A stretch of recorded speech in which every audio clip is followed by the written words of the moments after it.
That's under investigation right now. We'll make a determination. And until such time as we find out what South Africa is doing, they're taking away land, they're confiscating land, and actually they're doing things that are perhaps far worse than that. This State of the Nation address was not supposed to be about Donald Trump. We were supposed to talk about the government of national unity. A year ago when we sat in these chairs, it was a few months before the 2024 national and provincial elections. The ANC still thought they could be the majority party after the election, but that was not to be. We were supposed to reflect on the past 7 months of a GNU government and what President Cyril Ramaphosa will say about that tonight. But no, some terrible things has happened to the Republic in the past few days. And we are going to start with that tonight. My name is Adrian Basson. Welcome to our pre-Sona analysis, coming live to you from the News24 office in Cape Town, where I am joined by Andisiwe Makinana, News24's assistant editor for politics, and Carol Payton, our writer-at-large at News24 Business. Good evening, Carol, and good evening, Andisiwe. It's been an unprecedented 4 days. I must say I didn't expect this to be the big story going into Sona. I thought it was going to be the NHI, Carol, which you've written about so much, or the relationship between the DA and the ANC going into this. But no, it is Donald Trump and his extraordinary attacks on South Africa over the past few days. We heard him on Monday saying that land is being confiscated in South Africa, lying about that. And then this morning we heard, and then Trump saying that he will cut off all funding to South Africa, only to be followed by Marco Rubio, the foreign affairs minister, who said that he will not be traveling to the G20 to support South Africa for a number of reasons, including extreme opinions on the environment, confiscation of farms, etc. Are we under attack as we sit here from America? How should we view this? This all feels very weird, Carol. Well, we're certainly under scrutiny. We're under very close scrutiny, and much more scrutiny than we actually were aware of.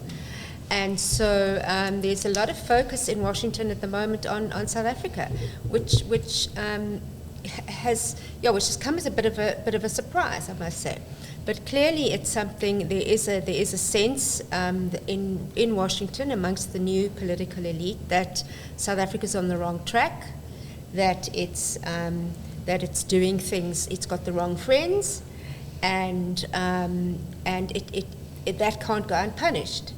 That's the one issue, and then the other is on domestic policy. They are commenting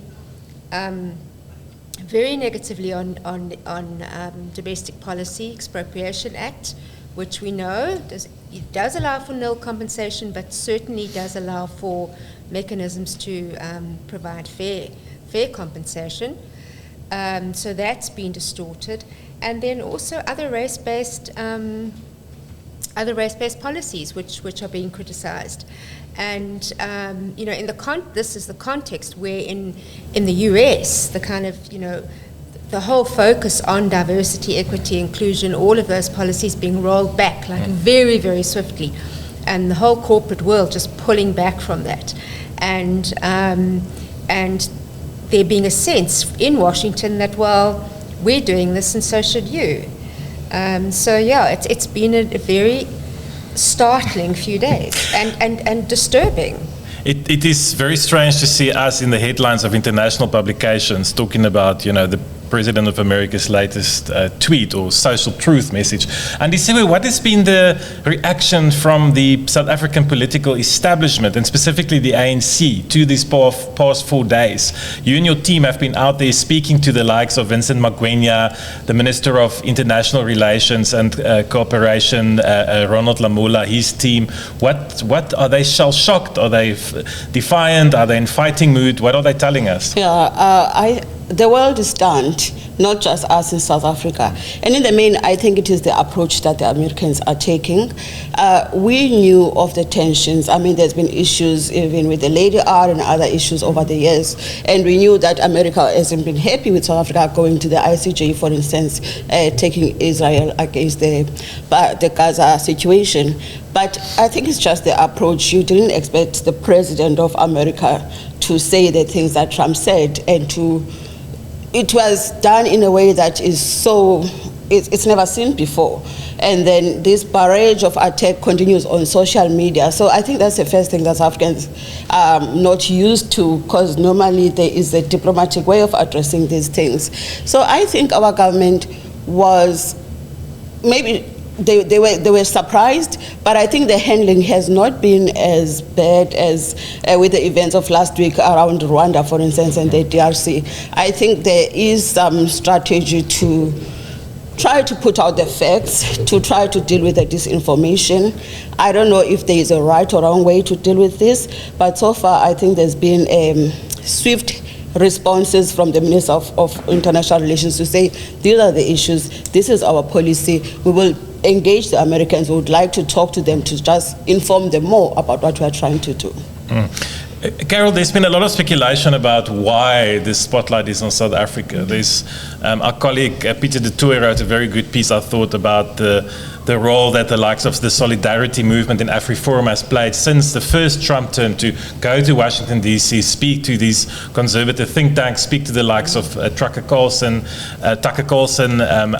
was in at Fox still, etc. What's your view? Why do you think South Africa is suddenly so much in Trump's spotlight? Well, I mean, there is that ideological affinity, so certainly that's an issue. And as Andisi was saying, they've been annoyed for us for a long time, you know. But I think we don't know really what's driving it. And there's been some speculation to say, well, maybe it's, you know, our minerals. Maybe they're trying to ensure that, you know, change our foreign policy so that we trade those minerals with them and not with China. I think there certainly is, you know, I think the main thing in America and in the world in foreign affairs is the US-China relationship, and that's what's going to shape a lot of the stuff. So even them talking about, you know, AGOA, the African Growth and Opportunity Act, and removing that. I mean, one of the motivations is that, well, you know, China's getting in through the back door. So we're giving giving Africa these benefits, but there's China lurking in the background, actually, you know, investing and producing things. So I think a lot of it is shaped by that. Whether it's the critical minerals or not, whether it's just that they want us in their sphere of influence, I mean, you do get a sense from Trump and the way he behaves that there is no nuance. You know, it is you're for us, you're against us, and there is no middle ground. So I think, you know, South Africa has tried to play this game and say we're non-aligned, which means we can still be friends with China and even speak to Iran. And that's not going to fly anymore with them. And I want to go into that a bit later, asking the question to both of you whether we have maybe bitten off too much to chew on the foreign policy side. And then there's Mr. Elon Musk, who we haven't spoken about, the Bryanston teenager who rose to become the richest man in the world, who is very close to Trump.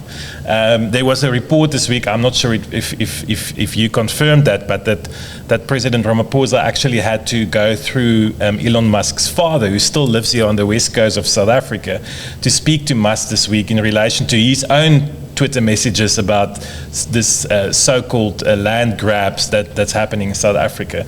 I mean, do you think he's also in part of the mix in maybe driving this narrative?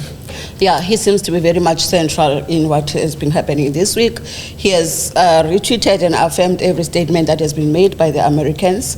And I mean, he reminds me so much of the Guptas in the South African situation, where you have this unelected person who is extremely rich, controlling just about everything about this new administration that has just come into office in America. He is a South African, and there are issues around his businesses and South Africa. So it's really hard to dismiss his role. And at the rate he's been going, it's really hard to say Musk doesn't have anything to do with what has been happening. I think it's very much part of what is going on. In fact, there was a piece in the New York Times yesterday that the headline was something like, "What is state capture?" That's right. With reference to the Guptas, and the writer was then exploring the fact that it's so coincidental that Elon Musk, a born South African, is maybe doing the same thing. And you see, I do want to move to tonight's proceedings. things. In about 50 minutes from now, President Ramaphosa will deliver the first State of the Nation address as a president of a government of national unity. Do you expect him to spend some time tonight during his address on this issue, on essentially a foreign policy or a foreign negotiations and diplomatic issue? We heard, I think it was his spokesperson earlier today, referring to he's not going to talk about current affairs tonight. It's about the state of the nation, which seems to indicate that it will not take center stage. What are your suspicions or predictions? Yes, his spokesperson told us that the president will not be derailed by what has been happening this week, and the focus will be mainly on delivering the state of the nation without addressing the current affairs issues. But I think he should address, just even if he doesn't spend a lot of time on the Trump issue. But South Africans would like to hear what their president is saying, because it's not a mere remark, once-off thing by Trump. You can see there is a barrage of messages that are being put through. I mean, as we say this morning, it was a Secretary of State of America saying there are issues not just with confiscating land, there are issues around us hosting the G20, us pushing for solidarity. I don't know how is that a bad thing. So I would expect our president, even if he doesn't spend that much time on the issue, but to just say, this is our policies. This is, we went through a process in South Africa. We've got these things are guided by the Constitution. There was public participation. And even if the laws are not maybe sent back to Parliament for amending, but there will be a process for regulations, which is also open to the public to make commentary. So I would like to hear him say something, even if he doesn't spend that much time of his speech on the issue of Donald Trump. Well, someone else who did not take that very diplomatic approach is Gwede Mantashe, the Minister of Mineral Resources, who earlier this week at the mining indaba in Cape Town had a message for President Trump, and this is what he said. You know, I was listening to I have ministers in my cabinet who always worry about geopolitics. With this standing threat that, because you passed an Exploration Act, therefore Trump will withhold funding to South Africa. And I said, let's not immobilize Africa. Let's withhold minerals to US. That is it. If they don't give us money, let's not give them minerals. But the reality, they take our minerals, but say we're withdrawing funding. No, we have minerals in the continent. And therefore we have something that we have. We're not just beggars, but we must just use that endowment for our benefit as a continent. But if as a continent we are frightened, we fear everything, we are going to collapse, and will collapse with minerals at our doorstep. You will cut your funding to South Africa, and we will withhold our minerals. Carol, that's quite a Gwede thing to say. It is. I mean, that's actually been the response of a lot of world leaders to say, well, you put tariffs on us, we put tariffs on you. And South Africa does export. I mean, we more than anything else, we do export minerals to the US. So, that didn't surprise me. I don't think Cyril Ramaphosa is going to say the same thing, or follow up in that vein. But it's a whole new world, and the whole world has to get used to how we're dealing with this. Yeah. You know, to take, for instance, a position against a slogan like solidarity. What is it? Solidarity. What is it? G20. I mean, climate change issues as inclusion. well. And sustainability. Just to say, well, that just means diversity, more diversity, nonsense, and climate change. It's just so it's unheard of to the whole kind of human rights ethos of all the multilateral institutions. So it's a frightening world. It is I don't know how brave, but it is a new world, and we're going to have to get used to it. Carol, what does this mean for a normal News24 reader or viewer sitting at home tonight? hearing all these things, seeing Trump's tweets, seeing Marco Rubio's tweets that he's not coming to the G20, what does it mean to South Africans that the US might pull out of the G20, that the US might cut off all US aid and PEPFAR funding? Look, the aid question is certainly an issue, and it's not that it's massive amounts. It's just $400 million or so, which is quite a lot for us. But it's not like everything's going to collapse. But a lot of health sector NGOs will collapse, and even there are even employees in the Department of Health. I think 200 of them who are now not going to get paid. So for South Africans, it means, well, somebody has to find the money to plug that gap. So that's a question for the budget in 10 days' time or 2 weeks' time. And unfortunately, we're in a situation where we don't have a lot of extra cash. We certainly don't have $400 million that could easily be found in our tight budget. So that's the one issue. And then I think for South Africans, it's not good for our economy. I mean, if we lose trade access, preferential trade access, if we lose preferential trade access, that will affect us. That will affect our agricultural sector. It'll affect wine. It'll affect a lot of our citrus. And it'll affect our auto sector, which is our manufacturing sector, which has a whole lot of downstream sort of industries associated with it. So all of that it would not be good at all for South Africa. And from the tone that they're taking, it seems to be, that when AGOA comes up for renewal in September, either they will scrap the thing entirely, or they will certainly revise it, and I think that they're looking for a way to punish us, and that might be it.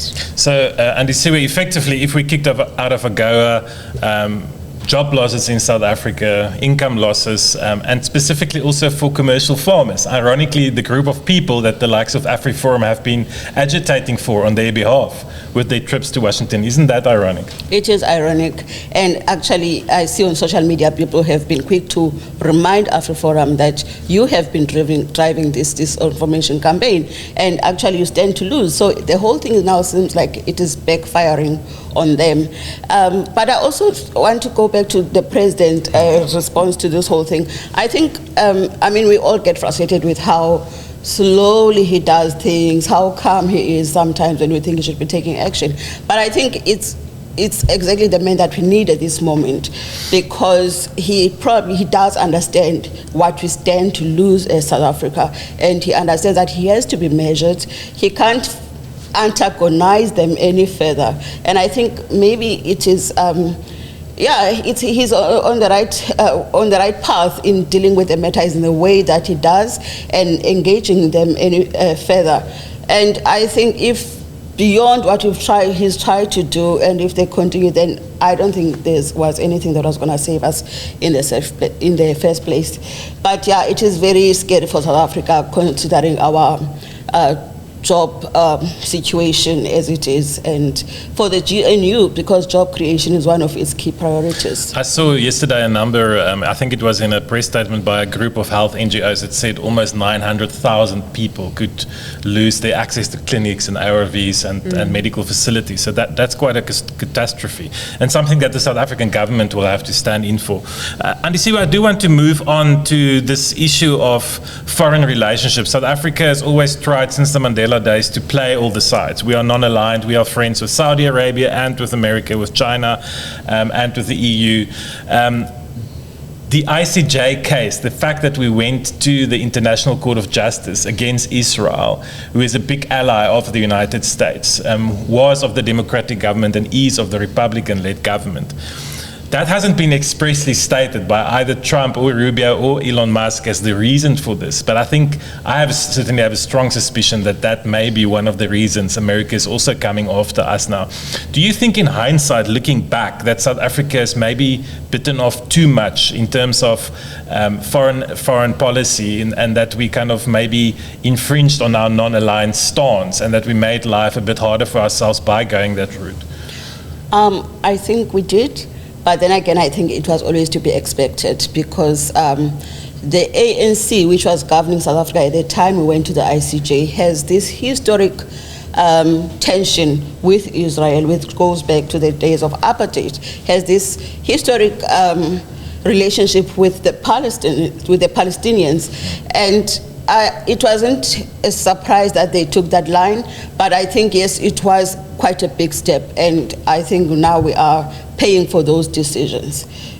So it's a difficult one. I mean, they had to make a standpoint because they believe in what they were pushing for. And we won. We won the case. We won, yeah, we won maybe round 1 and round 2 of the case. Yeah. So, but I think we are paying for that. Carol, can you see us walking back on that matter if that would... No. You know, this is the problem with what is happening, is that South Africa cannot walk back on something like that. You know, it can't walk back on the Palestinian people. That I think is not something that can be done within our sort of society. So I don't see that as being possible. And also the emphasis on race-based redress. And the kind of comments coming out of Washington that, you know, these policies are outdated and you should move on and get with the rest of the world. You know, the principle of redress, I think we can all discuss the implementation and the instances where it's actually been counterproductive because it has been anti-growth. And surely we should be at a point now where we're saying, look, we need to grow if we're going to save this economy. But to deny the principle of redress and say we're no longer interested in redress after 300 years of colonialism and the kind of colonialism we had, I think is not doable. So that's the problem we're in. You know, they're making actually an impossible demand on us. It was interesting to see the reaction of the main two GNU partners, the ANC and the DA, after Trump's message. Pretty united, pretty on the same page on this issue. Ramaphosa Steenhuisen statements saying the same thing. We are not grabbing land. We have an expropriation act that every country in the world has to expropriate land for public interest purposes. Even the United States have something similar. As you said earlier, the act now allows for nil, but under certain conditions only. Right. And it could still be challenged in court. I want to move on to the stuff we really should have spoken about tonight before Trump happened, which is the GNU. So last year, Andisiwe, we've seen the opposition politicians, as the DA was then, heckling the president, making all kinds of noises during the Sona speech, etc. Carol, do you expect something different this year? The DA is now part of the GNU. There's 10 parties that part of this government. The DA, of course, the biggest partner, the IFP, also up there. Do you expect something more civil and ceremonious tonight rather than the raucousness we've become accustomed to? I think so. I mean, look, MK is an unknown quantity. Anything can happen. I think that the EFF trick of disruption, it has worn a bit thin and not really going to have much effect. So I do think so, and I think that hopefully it will be a unifying event. I think that from the point of view of like what the message is, I think the message is a lot more positive than a year ago. We're in a better place. We're moving in the right direction at this point, which a year ago wasn't that clear that we were doing that. In fact, a year ago when we sat at this table, you were laughing at the idea of no more load shedding, but we'll get back to that in a second. Let's listen to what John Steenhuisen, the leader of the DA and the Minister of Agriculture in the GNU, had to say this week during his party's version of the State of the Nation. I'd like to use this opportunity to clarify some misconceptions on the DA's position on the Expropriation Act. Let me be very clear. The protection of private property rights is the cornerstone of any economy. The DA has always championed and supported this. And that's why we fought so hard, invested so much, and expended so much energy defeating the amendment to Section 25 of the Constitution. The DA is strongly of the opinion that the Expropriation Act is unconstitutional, as was pointed out by Minister McPherson to the President, and as I've said consistently in press conferences since, and our view has not changed. We will continue to use the GNU structures to mount our opposition to the law from within government, as was announced at the press conference on the 25th of January. As I said at that time, and in the immediate aftermath of the signing of the bill, we will approach the courts, arguing that this act is indeed procedurally and substantively unconstitutional. And that position has not changed. I don't, however, think that it is. And that is John Steenhuisen speaking. He's the Minister of Agriculture and the leader of the DA. I almost said the leader of the opposition. He's no longer the leader of the opposition. That is the Honourable Dr. John Globe from the MK party now. But John Steenhuisen, leader of the DA, Minister of Agriculture, also clarifying, of course, the issue of expropriation without compensation and that there are no land grabs in South Africa, as Donald Trump believes. Andy Siwe, tonight we will hear the President speak about the GNU. It's now been almost 8 months of GNU government. What do you expect him to say about the GNU and the prognosis of how things have been going? I expect the President to repeat his message that this was, first of all, the only direction that we could have taken in South Africa after the elections. He is positive about the government that we have, and we should remember that there are detractors of the GNU, including in his own party. So I expect a positive message from the President.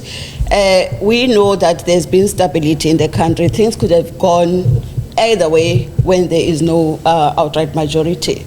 So I expect a speech that is going to talk further about economic growth. We expect him to talk about addressing the issue of youth unemployment, but youth unemployment in the main. We expect the President to again address issues like your water crisis. It's an even bigger issue today than we had an electricity crisis this time last year. We expect him to talk, I don't know if he will probably go into issues like the implementation of the Bella bill, which is in a stage where now we are drafting regulations. So I expect him to touch on a whole range of issues that South Africans want to hear about, because I think your average South African wants to hear if they'll be getting jobs, if they'll be getting water out of your taps, more than hearing about what Trump has said. As much as that message is important, but for ordinary citizens, these are the issues that are critical. And whether load shedding is back for good, or if it was just a blip. Carol, let's talk about the NHI, National Health Insurance. I mean, you've written a strong piece about it recently before this week's developments, where you said this is the big issue. This is the red line issue for the DA in the GNU that could make or break the GNU. And then this week, Andy Siwe's team came with this exclusive interview with Marupin Ramagopa, who's the powerful and influential minister in the presidency responsible for planning. On the record saying, we've solved our differences with the DA. We are no longer fighting whether medical aids should be collapsed or not. Medical aids are there to stay, and we'll still see the writing of how it goes, but we found each other on the sidelines of the cabinet Lekgotla. Were you surprised with this development? No. Nothing surprises Carol Payton. No, I wasn't surprised.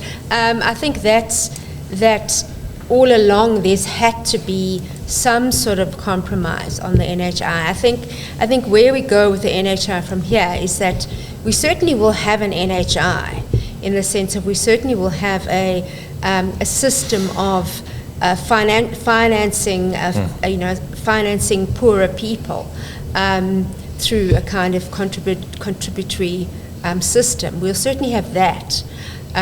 But how exactly that gets implemented, and whether it would be a wise thing to actually collapse everything into one pot and no longer have private medical aids, or whether you really should be trying to get more people out of the public system and into the private system through arrangements that you could make. And arrangements because you've got undercapacity in private sector. And so there are lots of things that can be done. There are lots of of mechanisms that can be introduced that could bring down the costs of medical aid, that could bring down the costs of private healthcare, and that could make the private sector healthcare accessible to the wider population. So things can be done, and I think that was always going to have to happen, because the way that the NHI was pushed through was highly ideological. So it was actually the finer details we've never actually seen. There's the finer details of how this gets funded, where the money comes from, whether that's realistic. You're going to raise people's personal income tax by 4 percentage points. Is that realistic? Can you really do that? So these sorts of details haven't been worked out. And so we now have to get to grips with how this thing's going to work. So I wasn't too surprised. I think we'll see, what the final wording is, because this story that appeared earlier this week around the compromise, I think is exactly that. It was a kind of a sidelines compromise, and that plan still has to get passed by the cabinet, and so it'll be interesting to see what the final wording is. Yeah. And if I may yes, chip in. Yes. Actually, I just remember that last October the cabinet couldn't adopt That's right. the mid-term plan. Yeah. Because they were disagreeing over the NHI. Exactly. So I think the fact that they could adopt it last week means there is, although we don't know the details, but it tells you that they are finding each other somehow. Yeah. Because I remember that issue was deferred to this Lihotla from October last year. Exactly. And maybe just tell our readers a bit more about the medium-term development plan, because that's a term that I think we'll hear a lot about tonight in the speech. Well, it is basically government's program for the next 5 years. It is more detailed than I'm explaining it, but it's basically the GNU's plan priorities for the next 5 years, and then it goes into detail about how each department should be implementing those plans so that at the end of the day we have this economic growth, we deal with job losses, and we have a capable and developmental state. Which was one of the 3 strategic areas for the GNU as per the President's speech in July last year. That's correct.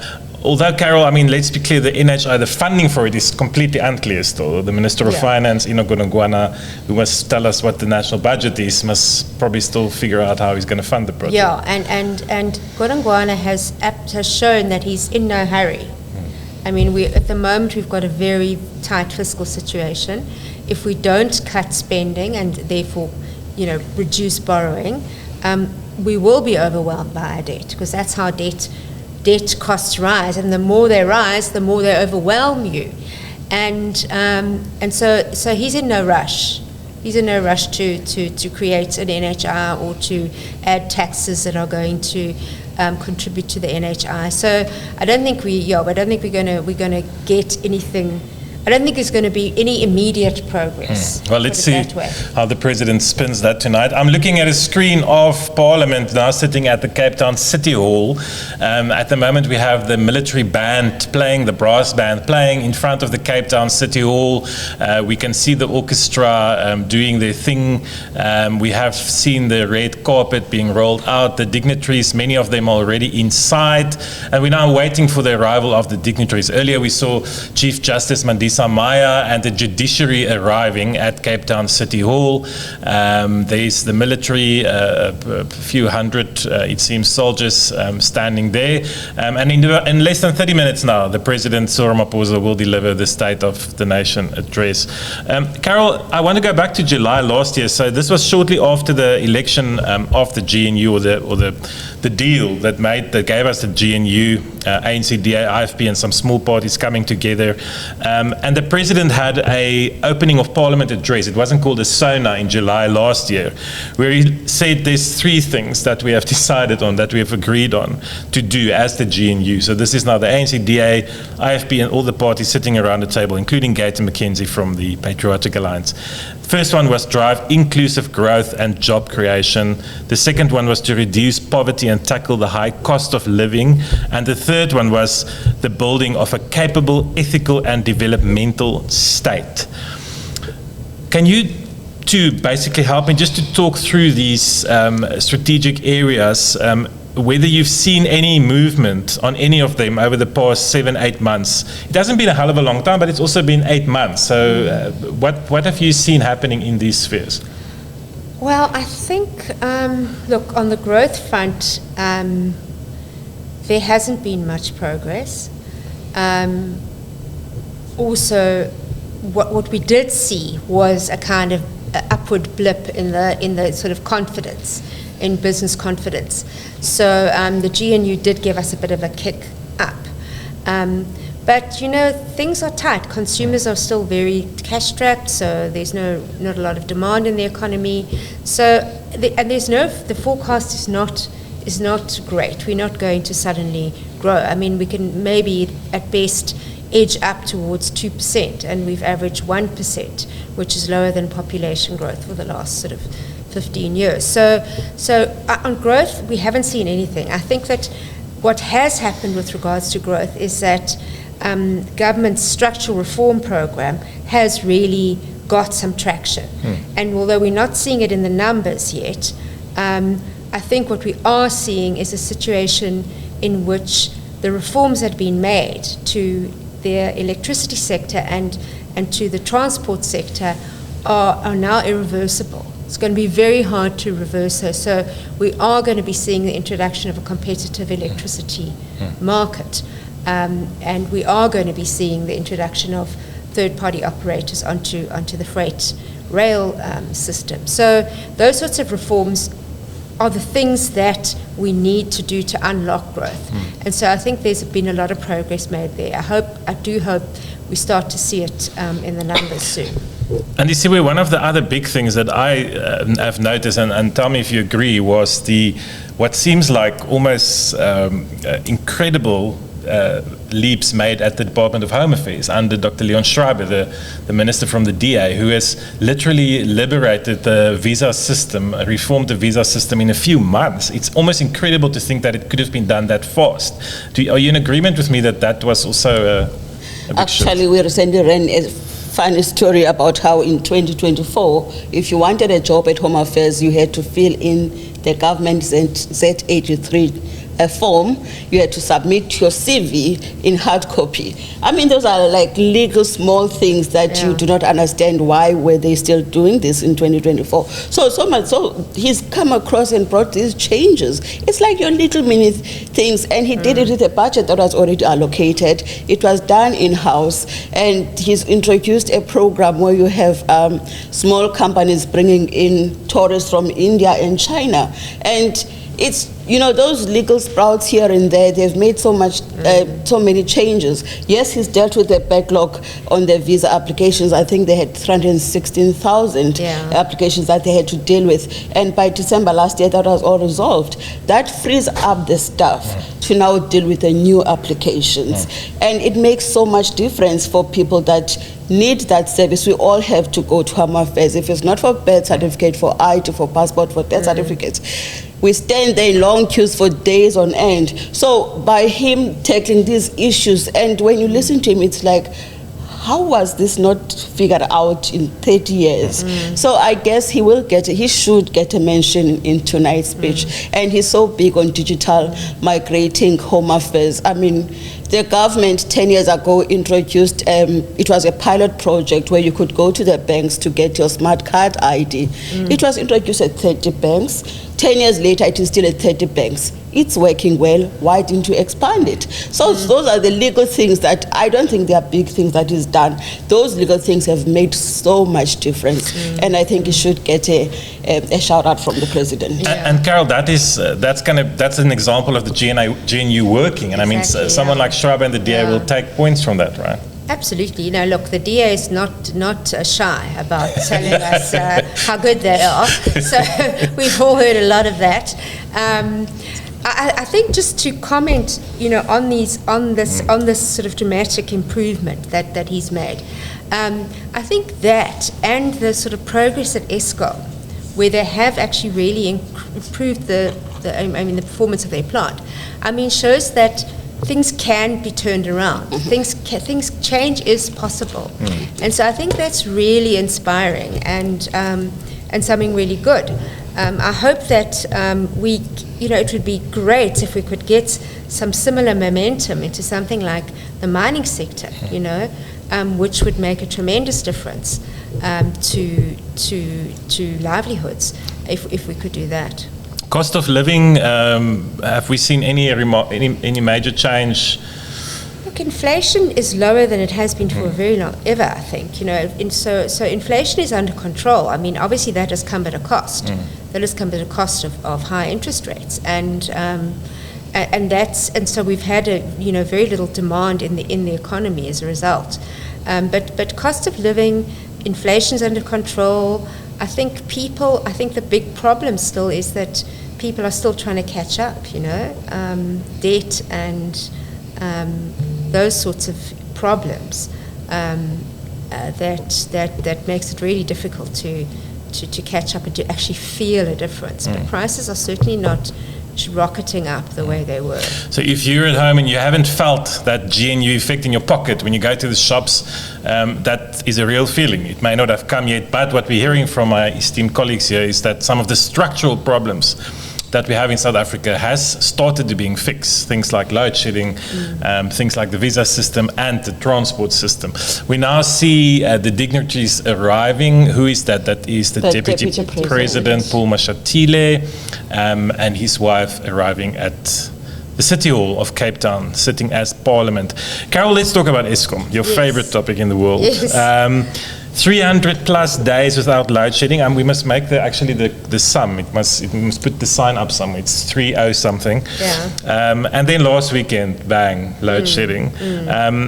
What do you think is going to be the line tonight from the president around Eskom, turning it around? Yeah, I think he must be quite sad that he's not going to be able to say, 300 and something not days out. of not out. But yeah, unfortunately, it happened. To the credit of the Eskom execs, I mean, they have said from the get-go, they said this January and February is danger. We're in a danger period, and we were all rah, in December, look at what, it's gone, load shedding's gone. And none of them would ever say, none of them said load shedding is over.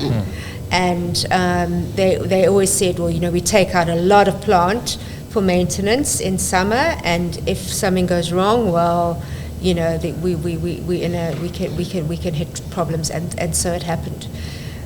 But I do think that we've turned the corner. I think we have got more plant coming online, and I think we hopefully we unfortunately there's no sort of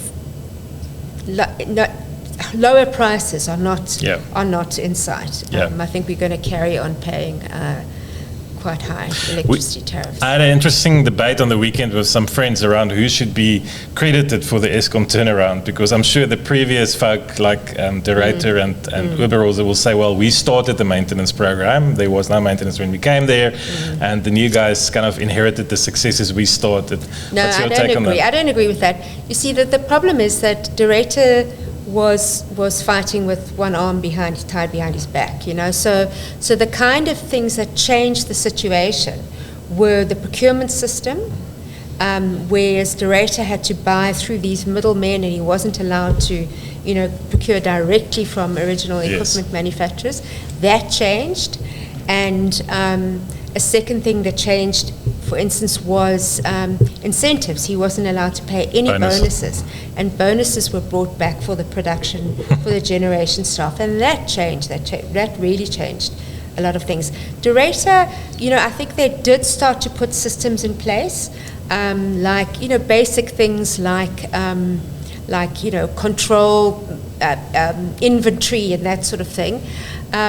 I think also at the time that De Ruyter was head of Eskom, the crime was rampant, and organised crime was in control of Eskom. And I think that's changed, and it's a kind of the missing link, which I feel I want to still explore, is to look at how exactly did that happen. We know they improved security and policing and so on, but I think there's something bigger than that. I think there's some bigger sort of organised crime. The impact of syndicates somehow has receded from Eskom The S word, sabotage. Yeah, We heard so- that a lot previously.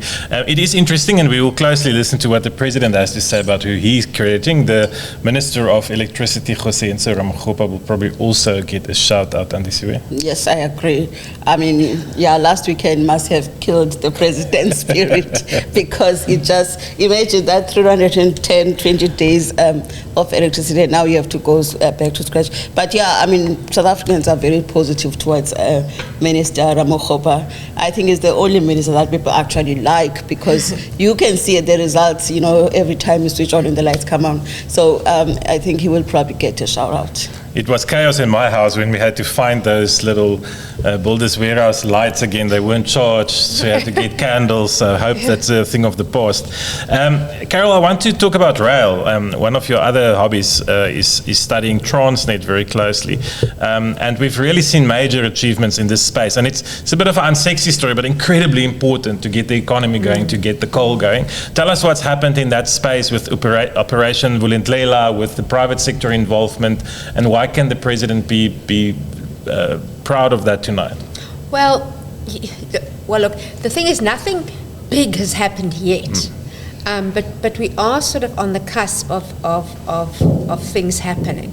So we are on the cusp of bringing private operators onto the rail, and looking at different and private involvement in refurbishing the rail infrastructure. So what has happened there is that the unbundling, you know, Transnet, we've spoken a lot more about Eskom unbundling into these different companies. Same thing is happening at Transnet. Transnet must also unbundle. You've got to separate the train business from the rail, from the actual rails, and that separation has begun. And private operators are showing interest in coming on and running those lines. So we haven't seen a real uptick yet in the numbers. This was slight. I think Transnet had their 6 monthly results. I think they showed a small increase in volumes. I think it was 5%, I think. So we haven't really seen the uptick yet. But I think that, you know, there is a different sense. There's a plan. I think it's not going fast enough, and I think government and Operation Vulindlela are very aware that the change is not coming, a Transnet just not coming fast enough. So I think that there's more could be done. I think government could do more. I think that government could boost, for instance, the board, the Eskom board, the Transnet board. So they need to take those steps if they really want to see change happen. But it has started, and hopefully that train is unstoppable. Andy Siwe, corruption and crime, a big topic always during Sona. Anything that you expect the President to say tonight that we haven't heard? Oh, well, yeah, that's a topic that is frustrating for many South Africans, especially after the Zondo Commission made all these findings, made all these recommendations, and we are yet to see not anyone, actually, not forget just the big wigs, but we haven't seen much success in prosecuting them. We want to see people in jail. I understand that we are recouping some of the monies, but we are far from being happy as South Africans in general. So I expect him probably to repeat the same message that we are tightening things, we are working with the NPA, we have the investigative directorate now being a permanent feature within the NPA. It took 5 years, but we have it now. It took forever, but we got there eventually. So now we want things to start rolling. And unfortunately, it makes me nervous because the NDPP's term, as much as people would say, but he has really not prosecuted people, I feel that she came at a time when the NPA was completely hollowed and she had to bring some sort of stability. And her term is going to end without us seeing the fruit of that. Any state capture convictions. That's correct. We're seeing President Cyril Ramaphosa has just arrived at the Cape Town City Hall, and he's now being greeted by the dignitaries of Parliament, including Toko Didiza, the Speaker. They are now moving closer to Parliament.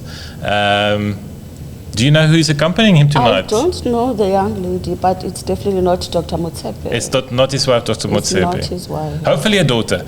We'll find out later from our colleagues who were there. But President Ramaphosa, he's there. He looks somewhat nervous. Tense and nervous. It is the big show of the year. Let's wait. In a few minutes, it will all be revealed what he's about to say. It is also his 10th Sona. Since he became president in 2018, so wow, it's quite been a long time. It has been a long time since the Tumamina moment. That was 2018. We're now in 2025. It is 7 years later, and you see where it is quite a stark reality that we'll probably go into the next tenure of a new National Director of Public Prosecutions without even as much as one state capture conviction. Quite an indictment on the NPA. The NPA insiders obviously say that it has been such a struggle just to get the organisation onto its feet again, to get enough money, to get permanency for the IDAC, the Investigating Directorate Against Corruption. But I think we all wanted to see a bit more faster movement at this time. I want to quickly talk about the opposition before we almost end out. The president is now coming onto the podium with Speaker Toko Didiza, and we are hearing the fighter jets also approaching over the Cape Town skyline. The national anthem is now going to be played, and that's normally followed by the 21-gun salute. But before we wrap up for the night and listen to the president, Andisiwe Makinana, what do you expect from the official opposition, which is the MK party tonight? We know Jacob Zuma is not there. The official opposition is still trying to figure its role in this parliament. It's been 8 months, and it's really difficult to tell what kind of opposition we have because, they are filling a role that was occupied by DA, which was just absolutely delightful as opposition, that challenged everything, that knew how parliament works. You get a sense that the opposition that we have today is still. And with the changes that are happening in the MK party every second week, every month, it's really hard for them to sort of establish themselves and to also get into grip with what they should be doing. I hope there will be no disruption of the speech at least, but they are opposed to to the very notion of a government of national unity. So we expect them to oppose everything that will be said because they don't even believe that we have a government of national unity.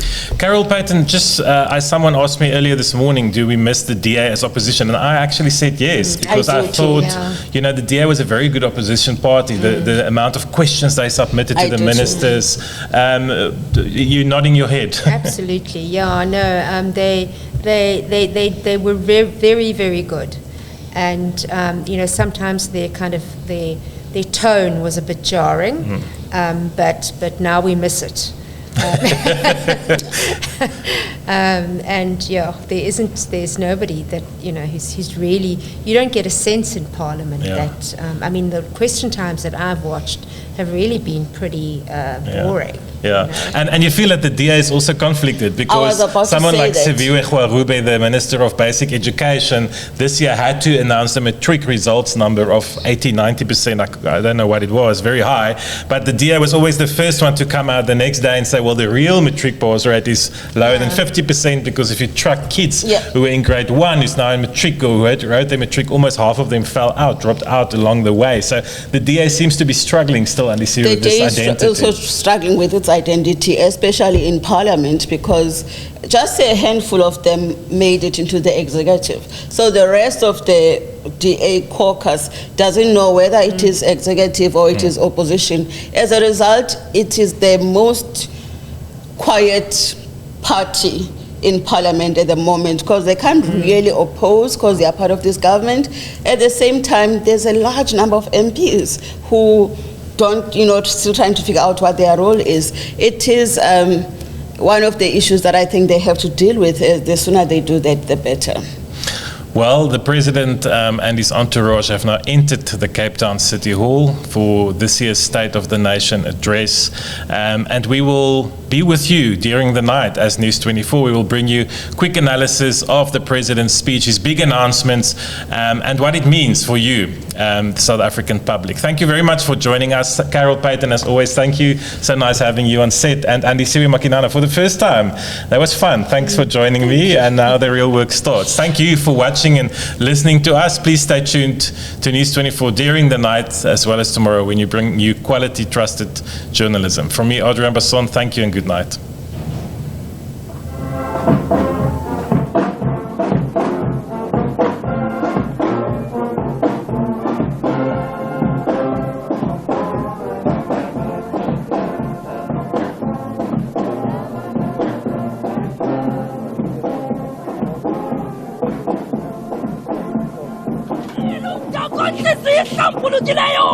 umongameli wesizwe njengani ntathe nje ule